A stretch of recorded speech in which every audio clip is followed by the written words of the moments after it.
चलिए इस बीच समित चौहान भी हमारे से जुड़े हैं बात करने के लिए। समित, गुड आफ्टरनून कार्यक्रम में स्वागत है। समित, एग्जैक्टली आज CNXIT पे जो डैमेज हुआ है, इन्फोसिस पे जो डैमेज हुआ है, इसको आप लोग कैसे देख रहे हैं? शायद निफ्टी उसके डैमेज से कुछ बाहर निकलने में सक्षम रहा है because of that Nifty bank approach and specially PSU basket. आप लोग मार्केट्स को कैसे रेट कर रहे हैं इस वक्त? Good afternoon. देखिए, क्लियरली आज इन्फोसिस के रिजल्ट के आने के बाद ओवरऑल जो IT स्पेस में हमने करेक्शन देखा है, उसके बाद निफ्टी ने एक हद तक काफी होल्ड किया है क्योंकि बैंकिंग इंडेक्स काफी स्ट्रांग है और अगर आप देखो तो काइंड ऑफ इंडेक्स बैलेंसिंग भी हो रहा है। जो HDFC ट्विंस है, जो हेवीवेट्स है, वो होल्ड कर रहे हैं, रिलायंस इंडस्ट्रीज है, तो ये सब क्लियरली एक इंडेक्स बैलेंसिंग दिख रहा है। तो हमें ज्यादा कुछ बेंचमार्क इंडेक्स पे डैमेज होगा वो ऐसा व्यू नहीं है हमारा। बट हालांकि अगर निफ्टी IT की बात करें तो उसने क्लियरली ब्रेकडाउन दिया है और फ्रॉम करंट लेवल भी ये निफ्टी IT इंडेक्स में और डाउनसाइड हमें देख सकते हैं। एटलीस्ट 10,400 10,300 के लेवल निफ्टी IT में दिख सकते हैं। इन्फोसिस ने जो 1155 का उसका मेजर सपोर्ट था वो आज कन्विंसिंगली ब्रेक किया है। हालांकि 1050 का एक स्ट्रॉन्ग सपोर्ट है, वहां पे कहीं ना कहीं पे आज होल्ड कर पाए। बट हमें लग रहा है अगर कोई भी बाउंस आता है तो वहां पे ये स्टॉक में सप्लाई ऊपर की तरफ दिखेगा। तो यहाँ पे ज्यादा बॉटम फिशिंग नहीं करनी चाहिए डिस्पाइट द फैक्ट कि ये स्टॉक एक अच्छे खासे सपोर्ट पे है। इनफैक्ट अगर लॉन्ग में कोई पोजीशन अटकी हुई है तो हर एक बाउंस में वहां पे एक बार के लिए एग्जिट कीजिए। तो निफ्टी में हमारा व्यू हम मेंटेन रख रहे हैं 8650 जो एक नेक्स्ट रेजिस्टेंस होगा वहां तक तो एटलीस्ट हम एक्सपेक्ट कर रहे हैं। तो यहाँ पे डेफिनेटली शॉर्ट तो नहीं जाना चाहिए क्योंकि कोई भी इंटरडे डिप आ रहा है वहां पे हम क्लियरली बाइंग इमर्ज होते हुए। बिल्कुल।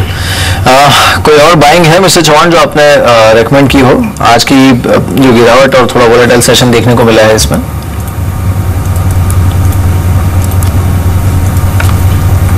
देखिए, अगर इंडिविजुअल स्टॉक्स आप पूछते हो तो यस, भारतीय एयरटेल है। आज ओवरऑल अगर देखें तो टेलीकॉम स्पेस में अच्छा खासा ट्रैक्शन दिख रहा है। तो आज वॉल्यूम के साथ हम देखें तो एक कंसोलिडेशन के बाद भारतीय एयरटेल में ब्रेकआउट दिख रहा है। तो हमें लग रहा है फ्रॉम करंट लेवल ऑल्सो भारतीय एयरटेल में एक अच्छी खासी अपसाइड हो सकती है। 388 से लेकर 390 के लेवल्स हम एक्सपेक्ट कर रहे हैं आने वाले कुछ दिनों में। तो इसमें खरीदारी का मौका यहाँ पे भी हो सकता है। 365 का हम एक अच्छा खासा बेस बनते हुए देख रहे हैं आर्ली चार्ट पे, तो उसके नीचे एक स्टॉप लॉस मेंटेन करके डेफिनेटली एक बाइंग पोजीशन भारतीय एयरटेल में ली जा सकती है। चलिए एक बार मैस्टेक को देख लेते हैं। इनकी जो टॉप लाइन है वो 133 करोड़ से घट के 130 करोड़ हुई है और साथ ही जो कंपनी का मुनाफा है वो भी 4 करोड़ 40 लाख से गिर के 3 करोड़ 58 लाख हुआ है। मैस्टेक इस समय करीब 1% ऊपर। राकेश, कैसा लगता है आपको? देखिए, चार्ट्स इसके कुछ ऐसे प्रॉमिसिंग नहीं है कि इसके अंदर इन स्तरों पे कोई पोजीशन ली जाए। चार्ट्स इसके साइडवेज जोन पर स्टॉक ट्रेड कर रहा है। ऊपर में देखें तो इमीडिएटली 141 142 एक इमीडिएट रेजिस्टेंस है। नीचे में 132 133 एक इमीडिएट सपोर्ट है। किसी के पास लॉन्ग पोजीशन है और ट्रेडिंग का नजरिया है तो 132 का एक स्टॉप लॉस लगा के पोजीशन को होल्ड किया जा सकता है। ऊपर में अगर 147 148 के लेवल्स टूटते हैं तब कोई रैली की संभावना है। एल्स स्टॉक एक साइडवेज जोन के अंदर ट्रेड कर रहा है। चलिए कुछ और इंटरेस्टिंग स्टॉक्स को देखते हैं। आप एक देखिए Bajaj financials, Bharat financials inclusion लगभग 3% की ऊपर कारोबार कर रहा है। शानदार मजबूती यहाँ पे है। उसके बाद देखिए आप एक सेंचुरी प्लाई, आज तमाम अगर आप देखें जो प्लाई स्टॉक्स थे उनमें तेजी थी because of that safe guard duty की जो खबर थी उसके बीच एक्सपेक्टेशन है उसके लगने की। लेकिन मैं थोड़ा सा कुछ और फ्लेवर खोजना चाह रहा था। EIH को देखिए आज करीब 3% ऊपर, अच्छी तेजी यहाँ पे है। लेकिन फोर्टिस हेल्थ केयर 170 पर छोड़ते हैं, स्किप करते हैं। अगर आप देखिए इंटरेस्टिंग चार्ट नहीं है। ग्रीन पाइप इंडस्ट्रीज, उसके बाद HFCL 19 के स्तर पे करीब 5.5% ऊपर। ये भी अगर आप देखिए क्लियर कट मैंडेट नहीं दे रहा है कि मैं एग्जैक्टली किस ट्रेजेक्टरी में जाऊंगा। और उसके बाद होटल वेंचर्स, हिंदुस्तान यूनिलीवर 10 रुपए ऊपर। और देखिए इस बीच आप मास्टेक को देखिए प्लीज एक बार पोस्ट नंबर्स मास्टेक अगर आप देखिए ऑलमोस्ट डे हाई पर 5% ऊपर 142 के स्तर पर। तो नंबर्स पे स्ट्रीट करेक्शन काफी अच्छा खासा। खैर मैं convert to strong counters. IB housing finance को देखिए आप, इंडियाबुल्स हाउसिंग फाइनेंस को 711 के स्तर पर। समित, इस स्ट्रक्चर पर आपकी राय चाहूंगा। बहुत दिनों बाद मोमेंटम इसमें जनरेट हुआ है। हालांकि 711 के प्राइस पे बहुत कुछ इंटरेस्टिंग नहीं है, लेकिन इंटरेस्टिंग 750 के ऊपर होगा या फिर 650 के पास होगा। आप कैसे अप्रोच करेंगे इस स्टॉक को? देखिए, अगर हाउसिंग फाइनेंस की बात करें तो इंडियाबुल हाउसिंग, LIC हाउसिंग और DHFL जिनमें वॉल्यूम काफ़ी अच्छा होता है। और अगर आप ओवरऑल इनकी परफॉर्मेंस देखें लास्ट 1-1.5 महीने से, तो ये ओवरऑल स्पेस ने काफ़ी अच्छा आउट परफॉर्म किया है। But with in this space अगर कोई स्टॉक्स हमें पिक करने होंगे तो डेफिनेटली LIC प्रिफर्ड पिक होगा, जिसमें हमें लग रहा है कि 550 के लेवल जाने वाले कुछ वीक्स में आ सकते हैं। आज भी रिजल्ट के बाद इसने प्रिसाइज उसका जो सपोर्ट लेवल था 508, 505, वहां से एक शार्प रिकवरी भी है। तो ये कंटिन्यूशन ऑफ मोमेंटम LIC में भी जारी रहेगा। DHFL की बात करें तो डेफिनेटली इसमें हम आने वाले 1 या 1.5 महीने में हम एक्सपेक्ट कर रहे हैं 240 के लेवल इसमें दिखाई दे। अच्छा खासा उसने 200-205 के आसपास बेस बनाया और थोड़ा ये स्लो मूविंग स्टॉक है, बट हमें लग रहा है स्लोली स्टेडीली ये स्टॉक एक बार 235-240 के लेवल टेस्ट करने आ सकता है। इंडियाबुल हाउसिंग की बात करें तो ये 2 दिन पहले हमने एक अच्छा खासा करेक्शन देखा है फ्रॉम द लेवल ऑफ 740-745, तो एटलीस्ट वो लेवल रीटेस्ट हो सकता है। वो लेवल अभी इमीडिएटली ब्रेक होंगे कि नहीं वो बोलना डिफिकल्ट है, क्योंकि 2 दिन पहले जो इसमें करेक्शन आया वो अच्छे खासे वॉल्यूम के साथ आया।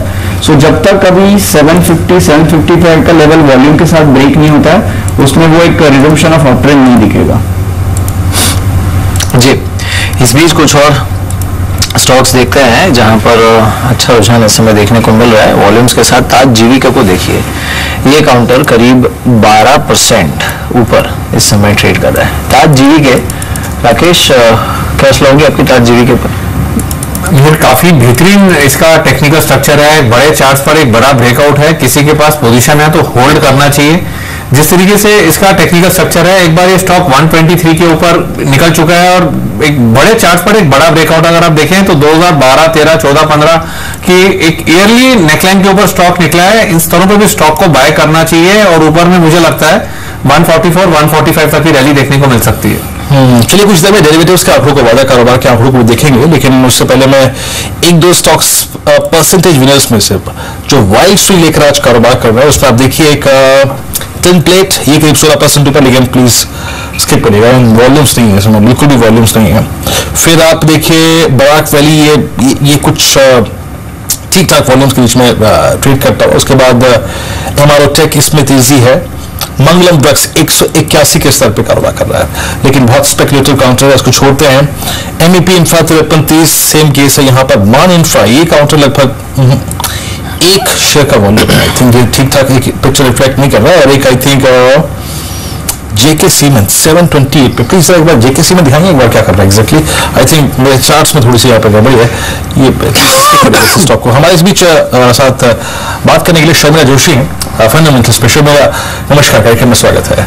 शर्मिला, अक्सर कहते हैं कि गिरावट खरीदारी का एक मौका होती है, आपको जो चीज़ एक्सपेंसिव हो रही होती है वो शायद थोड़ा सा रीजनेबल हो जाती है। आज इन्फोसिस ने जो किया या फिर कल जो शाम के नंबर्स में TCS ने किया, ये डिप, ये गिरावट आपको खरीदारी लायक लग रही है या फिर आप इसको वक्त देंगे? आई थिंक ये लार्जली डिपेंड करता है कि आपका इन्वेस्टमेंट होराइजन क्या है, क्योंकि बिल्कुल आई थिंक रिजल्ट के पहले भी मैंने ये बात कही थी TCS की कि वैल्यूएशन के हिसाब से अब काफ़ी अच्छा लग रहा है TCS, और अगर नतीजे ठीक ठाक आते हैं तो शायद एक अपॉर्चुनिटी बन सकती है लेने में। पर when I say that, there's no getting away from the fact कि these are not the sectors which are in sort of the flavor of the season so to speak, क्योंकि definitely मार्केट जिस तरह से नए ideas, नए sectors की खोज में है, खास करके मिड कैप में आप देखेंगे कि जो फैंसी है अभी मार्केट की वो बहुत ही अलग तरह के सेक्टर्स की तरफ है। सो आई थिंक कि अगर आप एक लॉन्ग टर्म इन्वेस्टर है और आप एक इस तरह के सेक्टर में इन्वेस्ट करना चाहते हैं जहाँ पे भले थोड़ी स्लोअर ग्रोथ हो लेकिन ग्रोथ डेफिनेटली आएगी, प्रॉफिट्स आएंगे, थोड़ा पिक्चर इधर उधर हो सकता है 1-2 क्वार्टर के लिए, लेकिन लॉन्गर टर्म ठीक ही रहेगा।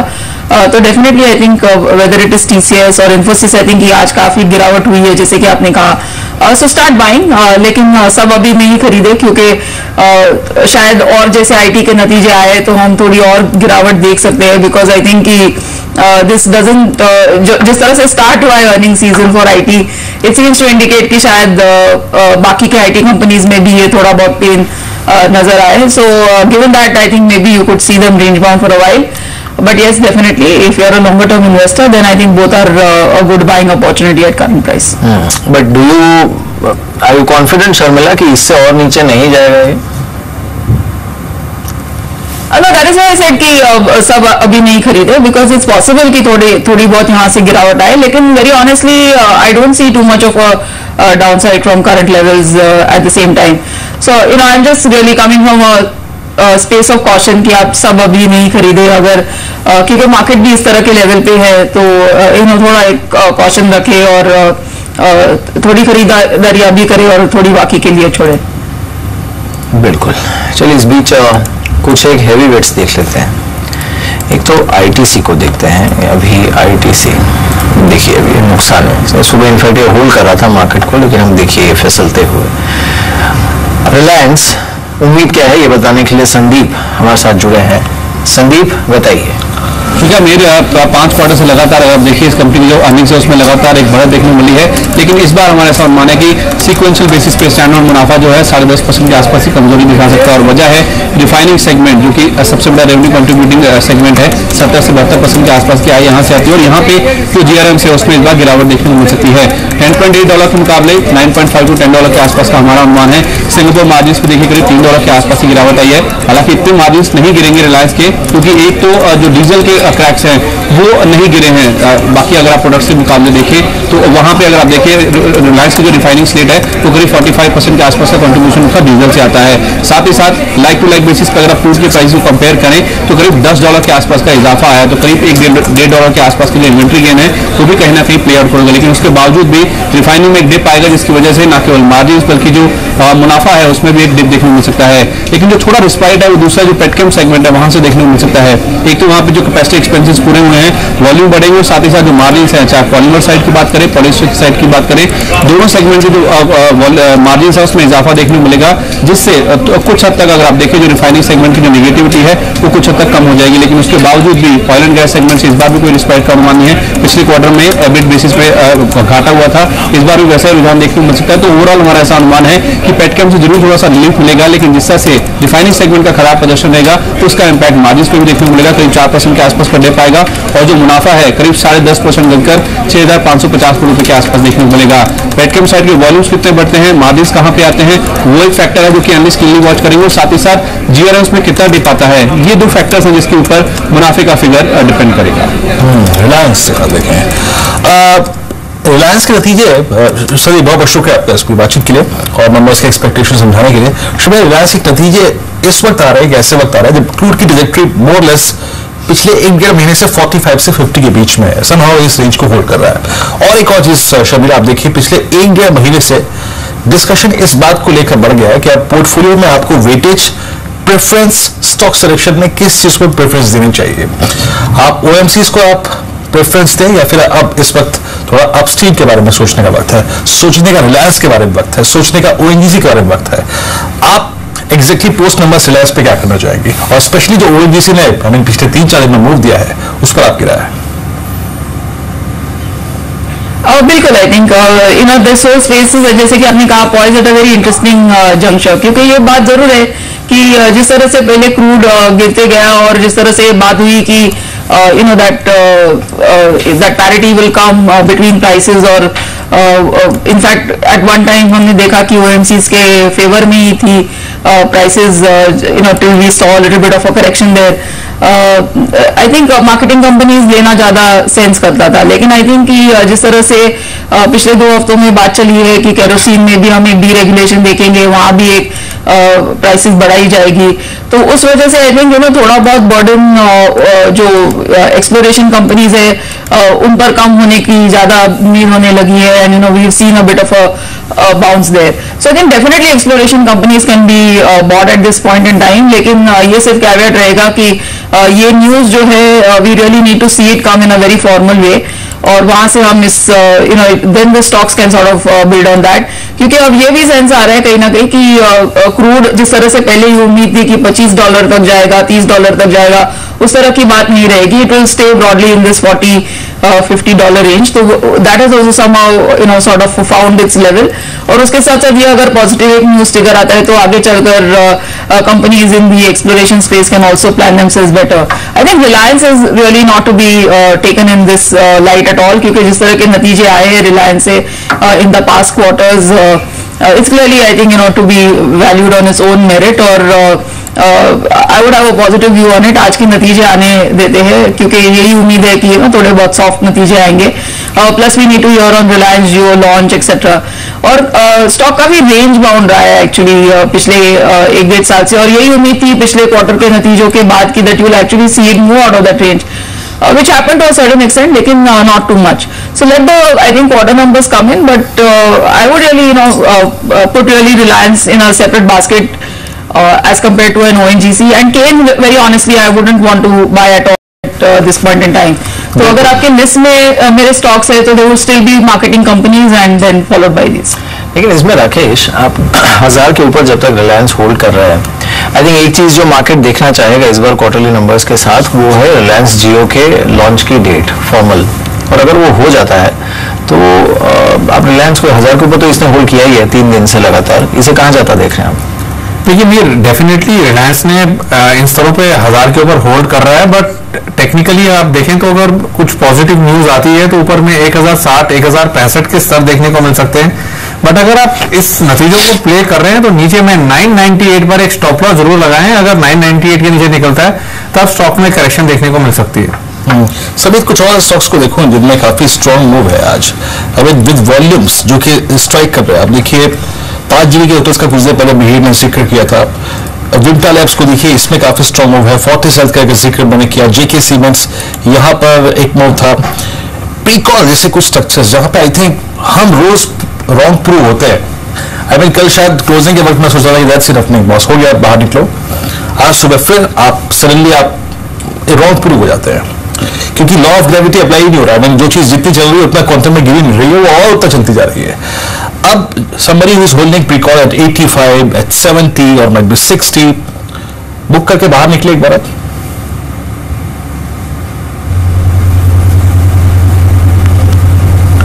समित चौधरी, आप मेरी आवाज मिल गया आपको? अगर आप प्रीकॉल की बात करें तो अभी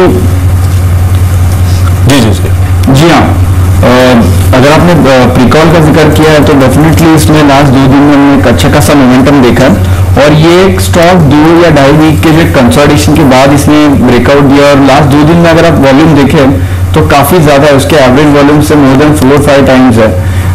ऐसे स्टॉक को चेज नहीं करते, बट अगर किसी ने ऑलरेडी बाय किया हुआ है तो ऐसे टाइम पे एक सिंपल स्ट्रेटेजी अडॉप्ट करनी होती है। जो भी प्रीवियस डे का लो है वो आपका ट्रेलिंग स्टॉप लॉस होना चाहिए, क्योंकि ऐसे स्टॉक जब चलना चालू होते हैं तो यहाँ पे जैसे आपने बताया कोई भी लॉ ऑफ ग्रेविटी इनमें दिख नहीं रहा है, तो rather than missing out an opportunity जो स्टॉक में मोमेंटम है वॉल्यूम के साथ आ रहा है, एक सेफ बेट हो सकता है। आप जो प्रीवियस डे का लो है वो एक ट्रेलिंग स्टॉप लॉस रखिए, जब तक वो ब्रेक नहीं होता है just keep riding this momentum, और हर एक दिन फिर जो प्रीवियस डे का लो होगा वो आपका एक नया स्टॉप लॉस होगा। बिल्कुल। चलिए इस बीच देखते हैं आज क्लोजिंग कैसे आती है, लेकिन 85-40 पर इस समय निफ्टी ट्रेड कर रहा है। शर्मिला, अब जो बैंकिंग स्टॉक्स है उसमें ऑलमोस्ट एक कंसेंसस है मार्केट में कि पीएसयू बैंक्स पर हमें देखना होगा एसेट क्वालिटी कैसी आती है कैसी नहीं, लेकिन प्राइवेट बैंक्स पर कॉन्फिडेंस थोड़ा ज्यादा है। इसमें कोई ऐसा स्टॉक है जो आपको रिजल्ट सीजन से पहले बैठ लेना लायक लग रहा हो? Because industry didn't really give any clear direction as far as private banking space is concern. Yeah, I agree with you completely. I think it's been surprising really जिस तरह का हमने मूव पूरे बैंकिंग स्पेस में देखा है, और क्योंकि हम अभी अर्निंग सीजन चालू ही हुआ है, we've had IndusInd Bank, DCBS clearly disappointed on some parameters, तो मेरे हिसाब से it makes a lot of sense कि आप रुके और नतीजे देखे, क्योंकि खास करके PSU बैंक्स के लिए I don't think the picture is going to be really any good. और मेरे हिसाब से कि जो हम अभी पॉजिटिव मोमेंटम देख रहे हैं that is also on the back of the fact कि जिस तरह से हमने सुना है from leverage companies like HCC etcetera कि वो जो नया स्कीम है उसका फायदा लेकर there sort of going to plan that debt better. Definitely I think ये एक पॉजिटिव बन सकता है PSU बैंक्स के लिए, क्योंकि वो लेंडर है तो उनके लिए थोड़ा पिक्चर क्लियर होते हुए दिखेगा। और वैल्यूएशन के हिसाब से शायद because marketing momentum में था that look like a sector that could do better, but that said I think बहुत ही ज्यादा एक the run up has been I think unwarranted, to if you really match it with fundamentals. So it's a little tricky for me. मेरे हिसाब से अभी कोई भी whether it is private या PSU बैंक पहले आप नतीजे देखे उसके बाद ही एक तय करे, because even if you look at Yes Bank, I think it's 3 times its book or something. So to my mind, it doesn't really make any sense to chase these stocks at these valuations. एक बार देख लेते हैं आज जिन counters ने नया high बनाया है। एक तो ताज जीवी के हमने अभी भी बात की थी, ये नए हाई पर है।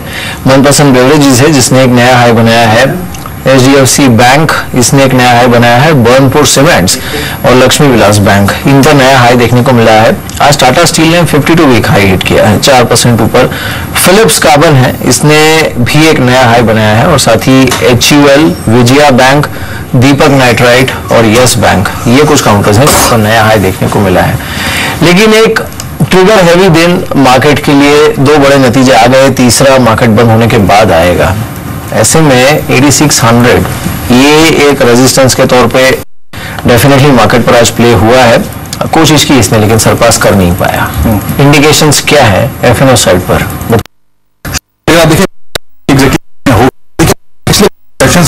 हमने क्लस्टर्स में ट्रेड किया है, ये क्लस्टर, उसके बाद ऑलमोस्ट हम इस क्लस्टर में ऊपर गए, हमने 8400 को छुआ, फिर रिट्रेस हुआ। अगर आप देखिए लाल कैंडल्स है ना, ये रिट्रेसमेंट रेज होते हैं, यानी गिरावट, बाजार में उस दिन गिरावट थी। उसके बाद एक सडनली अगर आप देखें एक स्ट्रॉन्ग मूव, आपने 8500 को छुआ, 8500 से ऊपर कैपिटलाइज किया आपने। एक दिन 2 दिन हल्का से गिरे, लेकिन आप देखिए यहां पे हमने 8500 को रिस्पेक्ट दी है।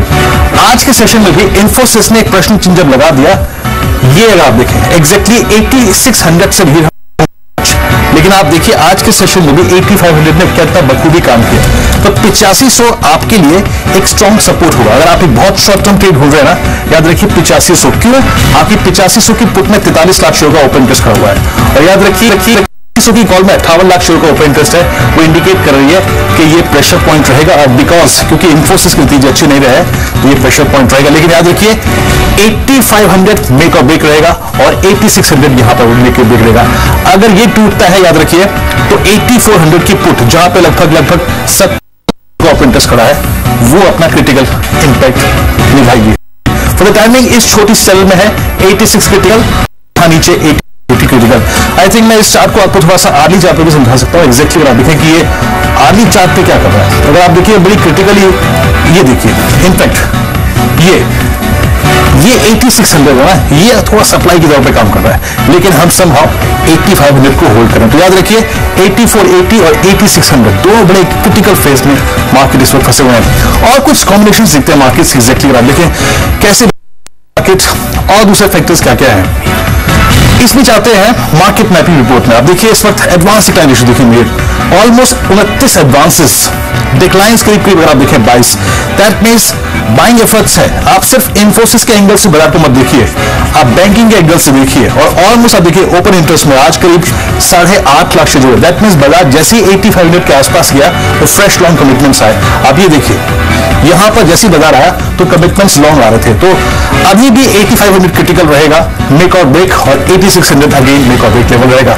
ये डिसाइसिवनेस अगर आप देखिए ये कल एग्जैक्टली तय करेगा। निफ्टी बैंक सबसे स्ट्रॉन्ग कैंडिडेट इस बाजार का, आप देखिए ये ऑलमोस्ट अपने आप को 19000 की ट्रैजेक्टरी के पास होल्ड कर रहा है। दैट मींस अगर आप बाय स्ट्रेंथ कर रहे हैं तो याद रखिए ये इंडेक्स आपका रात होना चाहिए। यहाँ पे आप देखिए 2.25 लाख से जुड़े, यानी ह्यूज बाइंग हो रही है हर लेवल्स पे। और यहाँ पर अभी भी मेरे मार्केट पार्टिसिपेंट्स बैंक निफ्टी को लिक्विडेटेड मानते हैं, खरीदने लायक मानते हैं। तो ये कुछ स्टैटिस्टिक्स है जो एग्जैक्टली रिफ्लेक्ट कर रहे हैं कि निफ्टी में स्ट्रेंथ है because of Nifty bank. Most active OI gainers आप देखिए LIC हाउसिंग फाइनेंस, इस पर नजर रखिएगा, ह्यूज बिल्डअप। PNB ट्रेडर्स इसको अभी भी छोड़ नहीं रहे हैं। इन्फोसिस बैकफुट पे, डिसाइसिवली बैकफुट पे, शॉर्टिंग, नो शॉर्ट कवरिंग, और TCS फ्यूचर्स तो IT में ही कंप्लीटली अगर आप देखिए बैकफुट पे है। इस वक्त रेट सेंसिटिव्स में, हाउसिंग फाइनेंस स्पेस में LIC हाउसिंग फाइनेंस, PNB जैसे स्टॉक फ्यूचर्स अपनी तरफ काफी ओआई खींच रहे हैं लॉन्ग साइड में। बिल्कुल, चलिए तो ये मार्केट के लिए, आप मार्केट की मैपिंग थी आपके लिए क्लोजिंग से करीब 20 मिनट पहले। राकेश, आप लक्ष्मी विलास बैंक पर कोई राय देना चाहेंगे आज जिस तरह का मूव इसने दिया है? बिल्कुल वीर, एक मल्टी ईयर ब्रेकआउट देखने को मिल रहा है। 2008 के जो हाइस थे उन हाइस के ऊपर ये स्टॉक निकला है, और it's a must buy. 99 rupees, 99-100 rupees एक बेस है, और शॉर्ट टर्म में मेरे को लगता है अगले सप्ताह ये स्टॉक के अंदर 130 के लेवल्स देखने को मिल सकते हैं। स्टॉक को इन स्तरों पे बाय करके चलना चाहिए। जायज भी चाहिए। निफ्टी 50 में ही एक दो कॉल्स आइडेंटिफाई कर लेते हैं। देखिए अब सिर्फ 20 अंक पीछे निफ्टी है और ऑलमोस्ट डे हाई और लो के ठीक मिड पॉइंट पे अगर आप देखें बैठा है। लेकिन आई थिंक जो स्टॉक डिसाइसिवली अगर आप देखें अपने आप को होल्ड करने की ट्रैजेक्टरी में और एक्सपेक्टेशन अपनी तरफ से काफी बढ़ा रहा है, वो है याद रखिए IndusInd bank. Please Rakesh, I think IndusInd bank 1128 के प्राइस पे कितना चल रहा है आपको ये? बहुत अच्छा लग रहा है मेरे को इन स्तरों पर वीरेंद्र। ये स्टॉक 1095 का स्टॉप लॉस लगा के स्टॉक को बाय करना चाहिए। 1195 1200 के लक्ष्य भी दिखा सकता है। और इसी तरह पे अगर आप देखें तो एल&टी का भी टेक्निकल स्ट्रक्चर काफी अच्छा है। 1540 का स्टॉप लॉस, 1660 के लक्ष्य के लिए आप इसको बाय कर सकते हैं। सिमिलर लाइंस पर वीरेंद्र आयशर मोटर में भी ब्रेकआउट देखने को मिल रहा है। 19400 का स्टॉप लॉस, 20380 के लक्ष्य के लिए आयशर मोटर को बाय किया जा सकता है। चलिए इस बीच एक दो चीज को और देखते हैं। कुछ देर में फाइनल बैट का समय हो रहा है, याद रखिएगा और तैयार रहिए। एक आखिरी आधे घंटे में एक ऐसा स्टॉक जो कि आज आपके लिए कुछ प्रॉफिट्स लेके आ सकता है। एक स्टॉक आई थिंक जो कि मेरे को थोड़ा सा एग्जैक्टली सोचने के लिए मजबूर कर रहा है कि हाँ यार मैं कुछ डिलीवर कर सकता हूँ। और याद रखिए वो है अपोलो टायर्स। पूरा जून, पूरा जुलाई और इनफैक्ट मिड मई से लेकर तो प्लीज एक बार आप अपोलो टायर्स के चार्ट्स पे आएंगे जरा प्लीज इसके 3 मंथ चार्ट्स करिए। 3 मंथ चार्ट्स इसने स्लोपिंग डाउनवर्ड चैनल देखिए, चार्ट को देखने तरीका देखिएगा। मार्च से लेकर जून मिड तक शार्प गिरावट, उसके बाद साइडवेज हुआ नीचे की तरफ और आप देखें जून से लेकर ऑलमोस्ट मिड जुलाई तक और अब बायस पॉजिटिव। दैट मीन्स ये एक इसका यू टर्न का फेस है। सब एक आप दाव लगाना चाहेंगे फर्स्ट मूव एडवांटेज के लिए। आपसे स्टॉप लॉस के दौर में बहुत कुछ नहीं मांग रहा है स्टॉक।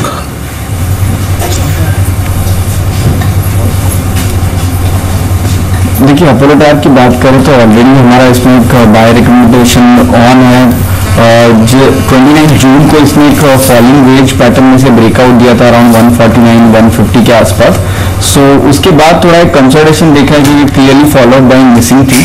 बट जैसे लास्ट 2-3 दिनों से वॉल्यूम थोड़े बहुत पिक हो रहे हैं और आज ये स्टॉक उसके डेली वीकली मूविंग एवरेज जो 155 156 है उसके ऊपर ही ट्रेड हो रहा है।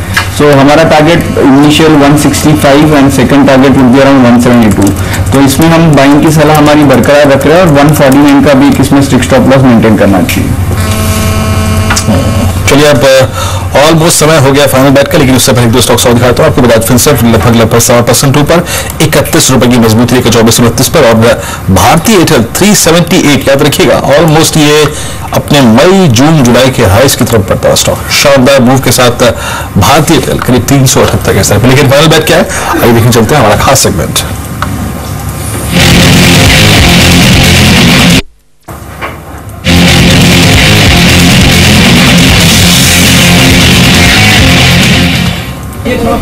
पढ़ाई रजत जी बिल्कुल एमको चुना है मैंने। एमको ट्रांसफॉर्मर्स से जो सेक्टर से कंपनी चुनी गई है, फिर से स्मॉल कैप स्टॉक है।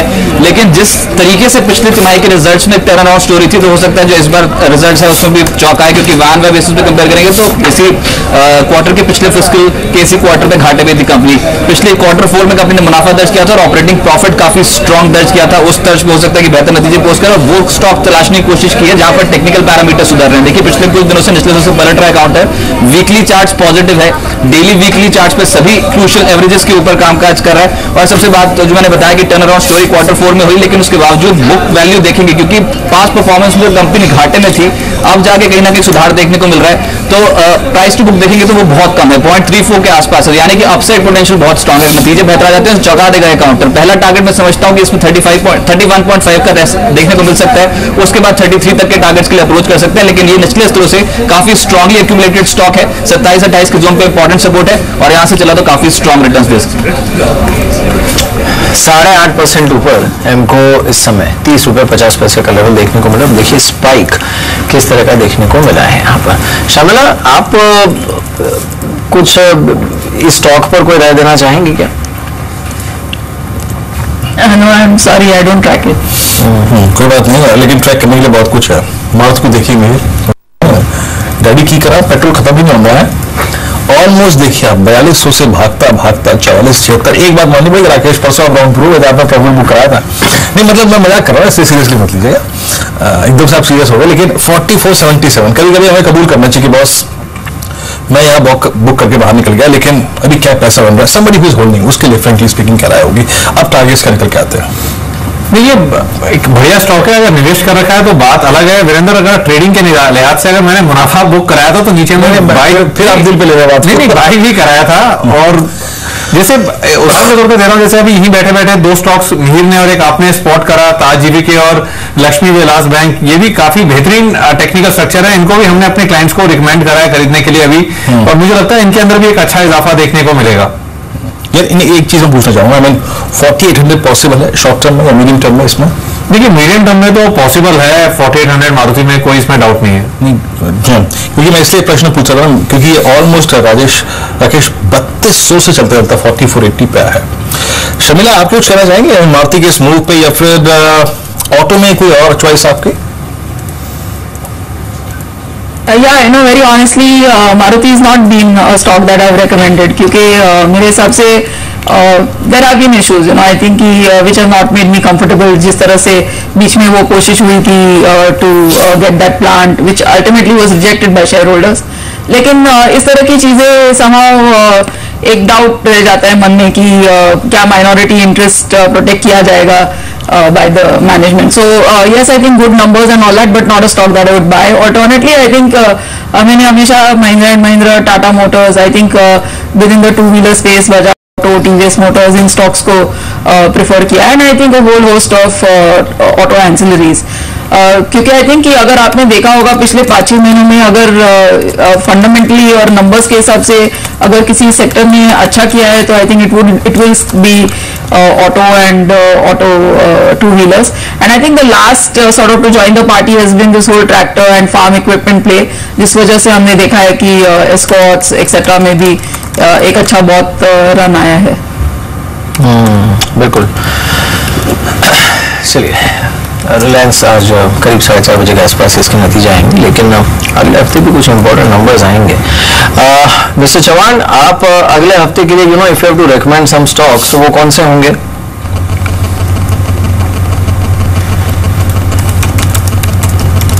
देखिए, एक तो ऑलरेडी हमने रिकमेंड किया भारतीय एयरटेल, जिसमें हमें लग रहा है कि 388 390 का पोटेंशियल जो स्टॉक में लग रहा है।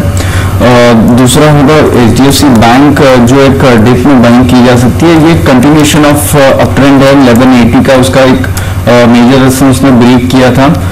सो थोड़ा अगर डायरेक्शनल व्यू कोई रखता है तो ये स्टॉक में पोटेंशियल है 1255 1260 के लेवल ये टेस्ट कर सकता है। सो हर एक डिप में इसमें बाइंग की सकती है। मोमेंटम ट्रेडर्स के लिए फिलहाल एक 1220 1230 का रेजिस्टेंस है, बट पोजिशनली 1260 1265 के लेवल्स हमें लग रहे हैं HDFC बैंक में। और थर्ड वन जो ऑलरेडी अपोलो टायर हमने डिस्कस किया है, वो एक हमारा प्रेफर्ड बिक रहेगा for target of 165।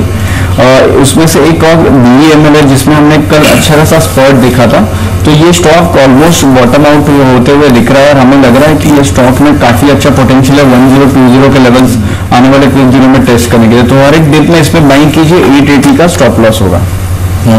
Sharmila, PNB 135.90। Frankly speaking Sharma, ये बताइएगा आपको ये बिलीवेबल लगता है? आपको विश्वास होता है कि एक स्टॉक आज से 2 महीने पहले जिसको लेकर हम सब इतने बेरिश थे, सडनली आपको ऑलमोस्ट, आप देखिए आपका 100 रुपए का नोट 200 रुपए में कन्वर्ट हो चुका है, 500 रुपए 1000 में। अब यहाँ पे दैट्स इनफ या फिर नहीं, अभी तो पैसा बनना बाकी है? अब तो जो है ना लेफ्ट आउट फीलिंग, वो अपना रिएक्शन दे रही है कि भाई अब तो कोई बात नहीं, 135 का हो गया, 140 का हो जाएगा, 150 का भी हो जाएगा, 160 का भी हो सकता है। क्या कहती हैं आप? Seems very unlikely to me, very honestly, क्योंकि बिल्कुल I think I agree with you कि जिस तरह से रनअप हमने देखा है, it is far ahead of valuation. Specially ये जो 2-3 बैंक थे, इनके नतीजे इतने खराब थे। अगर आप पिछले क्वार्टर का ही नतीजा PNB का याद करेंगे तो एक बड़ा लॉस था, आई थिंक 3,000 करोड़ लॉस और something for the quarter because of the provision increase. तो ऐसी क्या चीज बदली है 2 महीनों में कि आप इस तरह का एक जंप देखे? अगर एक रिकवरी मार्केट के लाइन में होती, like suppose it was at whatever 90-95 level, you saw it recover to 105 110, then I think it was वो भी फिर भी एक ठीक बात थी, क्योंकि वो जो रिएक्शन था वो भी एक एक ओवर रिएक्शन था to take it down there. लेकिन ऐसी क्या चीज बदली है जिस वजह से स्टॉक इतना रन अप हो? It's not a commodity, like if you say Hindalco went from 90 to 135, I am still willing to buy that as a play. कि हाँ चाइना में चीजें बदली है, प्राइसेस इंप्रूव हो रही है, things could look better etcetera etcetera, but can really NPS vanish like that in a matter of 3 months? ये सोचने जैसी बात है. So, that said, very honestly, I do have shares of PNB which I haven't sold, which meaning now I'm happy that I didn't sell. लेकिन now I definitely wait for the quarter numbers to really recommend buying again. और एक space जिसमें crackdown देखने को मिला है वो actually है लॉजिस्टिक्स. आज सुबह से ही प्रेशर में, और अब देखिए VRL 5.5% नीचे है, ऑल कार्गो, गति, एजीज, स्नोमैन सारे काफी नुकसान में. इनका स्ट्रक्चर राकेश कैसा लग रहा है आपको? देखिए एजीसिक लॉजिस्टिक्स का तो टेक्निकल स्ट्रक्चर काफी अच्छा है, इसको गिरावट में खरीदा जा सकता है. बाकी मुझे नहीं लगता है कि इन स्तरों पर बाकी स्टॉक्स में बाइंग करनी चाहिए. अगर लॉजिस्टिक्स में ही प्ले करना है तो कॉनकॉर काफी अच्छा लग रहा है मेरे 1415 के स्टॉप लॉस के साथ, और मुझे लगता है ये स्टॉक 1500 का आंकड़ा ऊपर में तोड़ने का दमखम रखता है. इस बीच मैंने मारुति का जिक्र किया था. LNT को देखिए 1582, याद रखिए ये LNT का इस कैलेंडर वर्ष का नया हाई है, और ऑलमोस्ट LNT जो है अब अपने मेरे ख्याल से 52 वीक हाई की तरफ बढ़ने वाला है. सिर्फ 15 रुपए का फर्क रह गया है. खैर इस बीच कुछ ट्रेड्स जो कि आप अगले हफ्ते के लिए कैरी करना चाहते हैं ये समझ लेते हैं साक्षी के साथ न्यूज़ रूम से. साक्षी बताइए. शुक्रिया वीरेन. शुरुआत करेंगे निकिता सुरेखा की कॉल के साथ. इन्होंने एक कॉल दी है औरोबिंदो फार्मा पर, और यहाँ पर इन्होंने STV ट्रेड रेकमेंड किया है. टारगेट बताया इन्होंने 745 का, स्टॉप लॉस हम ऊपर में लगा सकते हैं 770 का. किरण जाधव की तरफ से 2 कॉल्स आई हैं. इन्होंने LIC हाउसिंग फाइनेंस पर खरीदारी की राय दी है. टारगेट बताया 540 का, स्टॉप लॉस हम मेंटेन कर सकते हैं 518 का. इनकी अगली पिक बैंकिंग स्पेस से इंडसइंड बैंक पर है. खरीदारी की सलाह यहाँ दी है. टारगेट बताया 1170 का, स्टॉप लॉस हम मेंटेन कर सकते हैं 1122 का. स्वाति होटकर की तरफ से अगली 2 पिक्स हैं. आइनॉक्स लेजर पर इन्होंने खरीदारी की राय दी है. टारगेट जो इन्होंने बताया खरीदारी के लिए 250 के हैं. स्टॉप लॉस हम नीचे में लगा सकते हैं 238 का. साथ ही बाल फार्मा पर भी इन्होंने खरीदारी की राय दी है. टारगेट यहाँ पर BTST ट्रेड के लिए रेकमेंड किया है 110 का. स्टॉप लॉस हम मेंटेन कर सकते हैं नीचे में 98 का. राकेश आप ऐड करना चाहेंगे कोई स्टॉक्स? देखो डिफेंसेस में पीडीलाइट काफी अच्छा लग रहा है, 718 के अराउंड चल रहा है. मुझे लगता है 710 के स्टॉप लॉस के साथ पीडीलाइट को बाय किया जा सकता है इन स्तरों पर. 735 के टारगेट के लिए डीएलएफ पे नजर रखनी चाहिए. 152.70 नीचे में एक अच्छा सपोर्ट है, उसके स्टॉप लॉस के साथ डीएलएफ को बाय किया जा सकता है 168 के टारगेट के लिए. एंड PSU बैंकिंग स्पेस में बैंक ऑफ बड़ौदा को बाय करना चाहिए मौजूदा स्तरों पर 158.60 के स्टॉप लॉस के साथ 176 के टारगेट के लिए. इस बीच कुछ और ट्रेड्स को देख लेते हैं. राकेश बंसल जी का ये ट्रेड है, और कुछ अगर आप देखिए trading ideas. Aditya Agarwal way to wealth के मानते हैं कि आपको लुपिन बाय करना चाहिए 1668 पे. 1745 प्रोडक्शन, 1645 का स्टॉप लॉस होगा. इनकी दूसरी कॉल है अशोक लेन. एक बार फिर से स्टॉक ने प्रूव किया कि 90 मेरे लिए क्रिटिकल सपोर्ट है, मैं उसको रिस्पेक्ट दूंगा. तो यहाँ पर 95 की टारगेट्स के लिए 90-50 के स्टॉप लॉस के साथ आप कैपिटलाइज कर सकते हैं. और तीसरा स्टॉक है इनका, वो है आइडिया. इसने 110 के लेवल को आज सुबह आप जिक्र कर रहा था कि 110 के ऊपर एक नेक्स्ट स्ट्रेंथ जोन में एंटर कर जाएगा. तो 115 के लक्ष्य के लिए 109 के स्टॉप लॉस के साथ कोई ट्रेड जानना चाहते हैं, समझना चाहते हैं, तो नंबर आपकी स्क्रीन पर है 784002000. इस पर आप हमें मैसेज कर सकते हैं. व्हाट्सएप नंबर आपकी स्क्रीन पर है. इस बीच एक दो स्टॉक्स और देखते हैं जिनमें काफी स्ट्रॉन्ग मूव है. आप देखिए इस बीच मैं थोड़ा सा ना मिड कैप में आना चाहूंगा. एग्जैक्टली मिड कैप में जो स्टॉक्स काफी स्ट्रॉन्ग मूव दे रहे हैं. देखिए मैंने कुछ देर पहले एक अदानी स्पोर्ट्स एंड SZ का जिक्र किया था. अब आप देखिए ABB कैसे कैपिटलाइज कर रहा है. अभी LNT का जिक्र किया मैंने. अब आप देखिए ABB 1269 पे, हालांकि इंटरडे हाई इसका याद रखिए 1300 रुपए था, लेकिन ये अपने साथ ना LNT भाग रहा है ना. LNT जो 52 वीक हाई पे आ रहा है वो बाकी स्टॉक्स को भी ड्राइव कर रहा है. ABB, पुंज लॉयड, BHEL. राकेश हालांकि अगर आप देखें आज तो स्किप कर गया ये ब्रेकआउट का मौका, लेकिन आप इसको कैसे अप्रोच करेंगे? देखिए वीरेंद्र, हमने तो अपने क्लाइंट्स को स्टॉक रिकमेंड करा हुआ है पोजीशनल बाय के लिए, और मुझे लगता है एक बेहतरीन स्तर है पोजीशन लेने के लिए. और इस स्टॉक में 2 से 3 महीने के अंदर ऊपर में 1500 प्लस के लेवल्स देखने को मिल सकते हैं. स्टॉक एक नए लाइफ टाइम हाई का एक परफेक्ट कैंडिडेट है. स्ट्रॉन्ग बाय है इन स्तरों पर. जो है इस बीच आइए देखते हैं कि जी पिज्जा कॉन्टेस्ट का 3 बजे का सवाल किया था और उसका सही जवाब क्या है. सवाल आपकी स्क्रीन पे है. वर्ष 2016 में सर्वश्रेष्ठ फिल्म का राष्ट्रीय पुरस्कार किस फिल्म को मिला था? बाजीराव मस्तानी, पीकू या फिर बाहुबली? इनमें से सही उत्तर चुनिए और ZPB स्पेस लिखकर ABC का वीडियो को चुनाव करिए और इसे 57575 पर SMS कर दीजिए. हमने दोनों तीनों देखी थी। बाहुबली नहीं देखी मैंने। तो लिखा है उसका पार्ट 2 आने वाला है, वो देख लीजिएगा। शर्मिला, बाहुबली स्टॉक अगर आपको ढूंढना हो तो कौन सा लग रहा है इस समय?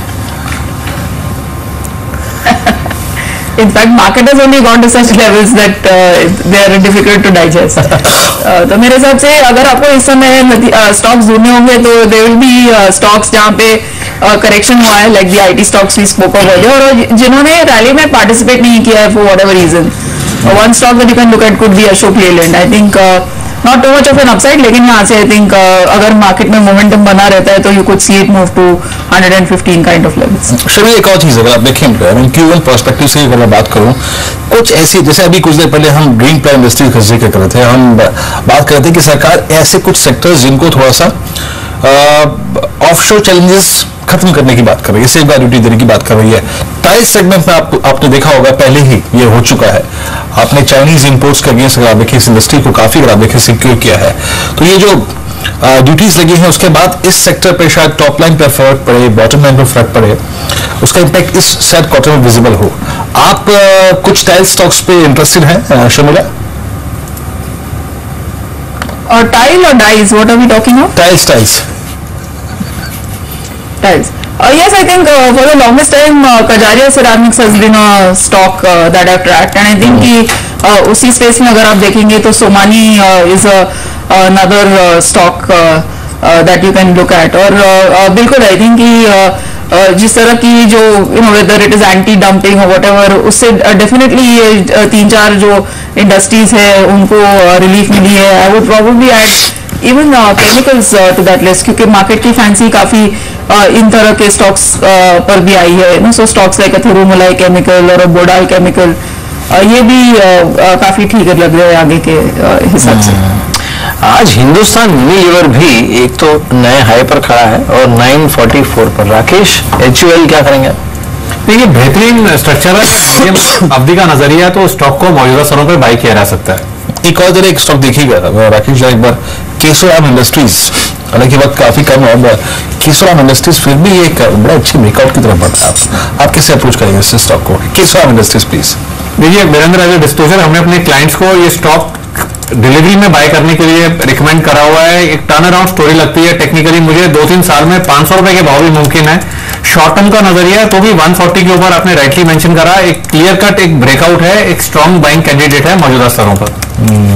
केशोराम के बाद कुछ और स्टॉक्स को देखिए जहां पे काफी डिसाइसिव मूव है. केशोराम का जिक्र किया मैंने, उसके बाद आप एक देखिए एक कॉक्सिड किंग पिछले 3-4 सेशन से काफी स्ट्रॉन्ग मोमेंटम है. ये स्टॉक ग्रीन प्लान इंडस्ट्रीज का जिक्र कर चुका हूँ, HFCL का जिक्र कर चुका हूँ, और कोई ट्रेड इन्वेस्टमेंट बैंक नोन और एग्जैक्टली फिर आगे चलते हैं Karnataka bank, LIC housing finance day high पर इस वक्त आप देखिए तो बाजार स्ट्रेंथ को बाय करने में इंटरेस्टेड है इस वक्त. मैरिको ने अपने ट्रेडिंग करियर का एक और आई थिंक नया हाई छुआ, हालांकि उसके बाद नो डाउट थोड़ा सा नीचे आया. Marico, Motherson Sumi, Motilal Oswal financial services, Oberoi realty, Piramal enterprises, इन स्टॉक्स ने काफी स्ट्रॉन्ग मूव दिया. PNB 136 पे डे हाई पर. रेपको होम्स ये करीब 1% ऊपर. श्रीराम सिटी यूनियन फाइनेंस 1800 के स्तर पर 50 रुपए ऊपर कारोबार करता है. उसके बाद एक सोमानी सिरेमिक्स को देखिए करीब 100% ऊपर. और आई थिंक मैं एक स्टॉक का जिक्र कर सकता हूँ, वो है सिंप्लेक्स इंफ्रा, बट टेक्निकली बहुत साउंड नहीं है ये. और एक टाटा स्टील 372 स्ट्राइक करता हुआ. टाटा स्टील याद रखिए अपने 52 हफ्तों के नए सर्वोच्च स्तर पे 52 वीक हाई, फ्रेश 52 हाई, लेकिन शायद समिति एक बहुत डिसेंट ब्रेकआउट है ना, क्योंकि इसने अप्रैल के हाईज को पार किया है. और आपके पास सीरीज के लास्ट 10 डेज हैं, लास्ट 12 डेज हैं. 380 की कॉल में काम करना चाहेंगे समित आप इसमें टाटा स्टील में?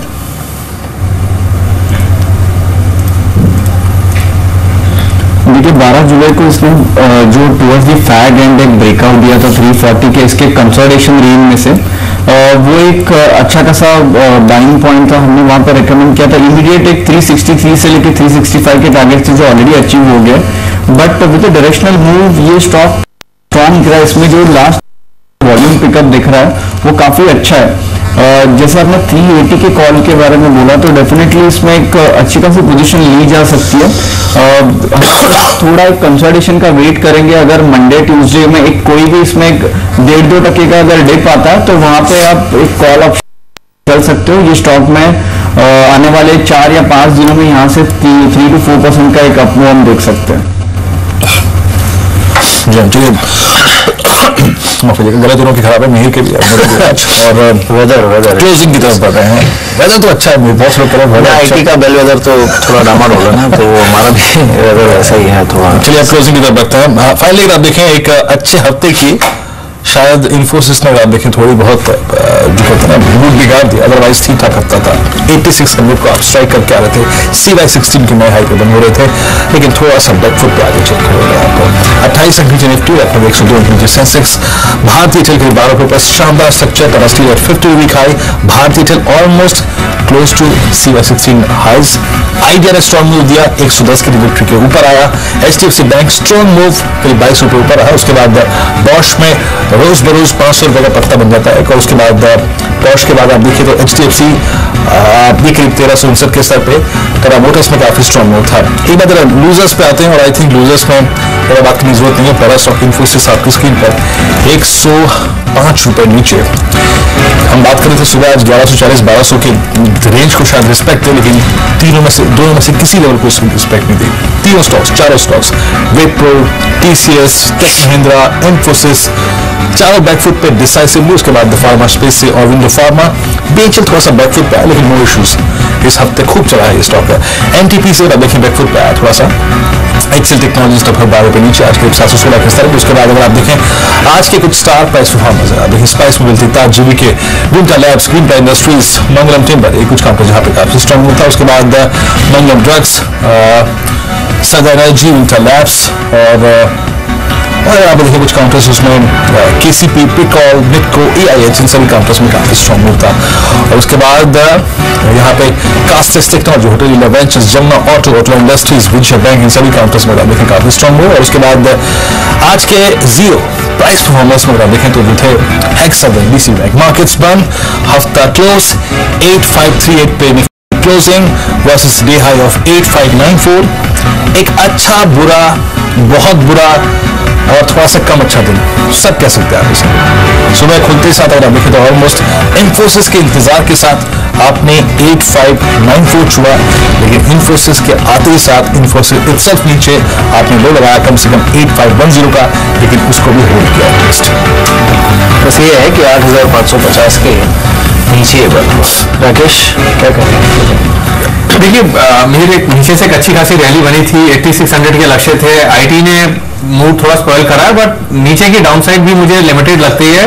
नीचे में मार्केट के एक अच्छे बेस हैं। एज ऑफ नाउ बैंकिंग के अंदर रुझान पॉजिटिव है। प्राइवेट बैंकिंग स्पेस जैसे हमने डिस्कस करा, इंडसइंड बैंक, इंफ्रास्ट्रक्चर में L&T, काफी बेहतरीन टेक्निकल स्ट्रक्चर्स हैं। स्टॉक स्पेसिफिक रणनीति अपना के बाइंग करनी चाहिए। बिल्कुल। चलिए, इस बीच इन्फोसिस के नंबर्स पर हमने खास बातचीत की कंपनी के CEO विशाल सिक्का से। सुनते हैं उनका क्या कहना है नतीजों पर, और साथ ही आने वाले समय के लिए, क्योंकि गाइडेंस जो है उसे डाउनवर्ड रिवाइज किया गया है, क्या है उनका कहना, सुनते हैं। In Q1, our revenue growth was not as much as we expected, and therefore it impacts being in our business. The first quarter of the business of the year has a disproportionate impact on the rest of the year, and therefore we have downgraded the guidance. And but I am actually quite excited about the growth in the business and execution of our strategy, both in our core business, which has done extremely well.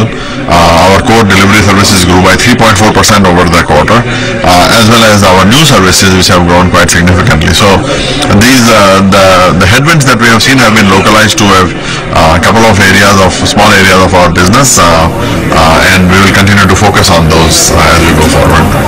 The strength in dollar compared to other do you have any pressure on it? Pressure? No, I don't see that, because constant currency is independent of currency. Thank you so much.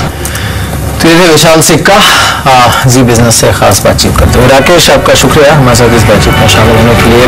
Sharmila, आपका भी शुक्रिया, और mister Chauhan, आपका भी शुक्रिया इस बातचीत में शामिल होने के लिए। लेकिन आज जाइएगा नहीं, क्योंकि नॉन स्टॉप कवरेज हमारी जारी रहेगी। रिलायंस इंडस्ट्रीज के नतीजे कुछ ही देर में आने वाले हैं, जिसका असर सोमवार को बाजार पर देखने को मिलेगा। और जाने से पहले आपको याद दिला दें हमारी खास पेशकश के बारे में, इन्वेस्टर। जी हाँ, अगर आपने कोई ऐसा निवेश किया है बाजार में जिस पर आपको पूरा भरोसा है और इससे आपको अच्छा मुनाफा हुआ है, तो आप अपनी कहानी आप ही की जुबानी हमारे साथ शेयर कर सकते हैं। 1 मिनट का अपना वेल्फी यानी सेल्फी वीडियो शूट कीजिए और हमें आप भेजिए। हम आपकी कहानी पहुंचाएंगे जी बिजनेस के सभी दर्शकों तक। जो नंबर है वो आपकी स्क्रीन पर है, 8588899922 8588899922। इस नंबर पर आप हमें अपना वेल्फी शूट करके भेजिए, और अगर आपके निवेश की कहानी रोचक है, इसमें दम है, तो हम इसे दुनिया तक पीडिया के कॉन्टेस्ट के 2 बजे का जो प्रश्न था वो था एबीसीडी एक मूवी के रिगार्डिंग पूछा गया था।